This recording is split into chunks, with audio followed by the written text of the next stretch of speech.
Guys, magluto naman tayo ng kakaibang putahe. First time ko itong lutuin mga ito. Kaya panoorin nyo na lamang po. Dagdag natin ang ating garlic. Ang kamatis or tomato. Add yung ating pork strips. Ayan. Strips ko lang po yung kahiwa niyan. Igisa lang natin ang ating pork hanggang lumabas yung mga mantika po.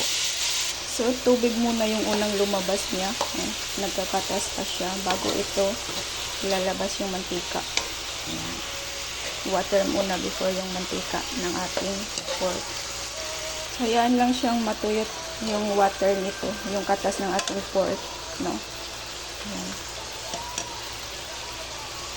Yan na mga idol ay nagmamantika na po siya. Nag-umpisa nang maglabas ang mantika ng ating pork. At dahil dyan, maglagay na tayo ng soy sauce. Oyster sauce. Mag-add din tayo ng ketchup.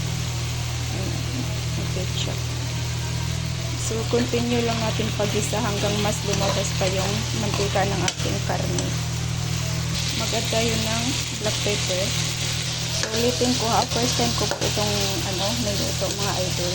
So, imagination ko na naman ito. Mag-open tayo ng coke. Maglagay tayo mga 1 cup lang. Haluin natin mga idol. Haluin hanggang sa matulot yung ating coke. Coca-Cola.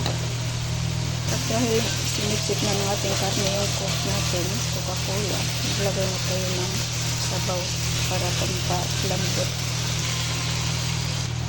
Ayan, pampalambot ng ating karne. Pa-reduce lang natin yung water hanggang tender ang ating meat, no? Hayaan natin siyang kumulo. Takpan natin. So mga idol, tanggalan natin siya ng mantika. So ayan, karami yung mantika niya. Kaya natin tanggalan kasi gigisa pa natin to sa butter.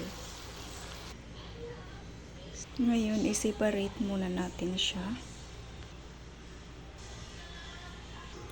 Sa separate pan, magpainit tayo ng butter or mag-melt. So, yan na mga idol. Mag-add lang tayo ng konting sauce ng ating pork. Tapos natin yung pork. And then, igisa lang natin dito sa ating melted butter with the sauce. Ngayon mga idol, mag-separate ako ng konti para kay ma'am. Mag-add tayo ng chili powder. Kaya ako nag-separate ng para kay ma'am kasi ayaw niya ng maanghang.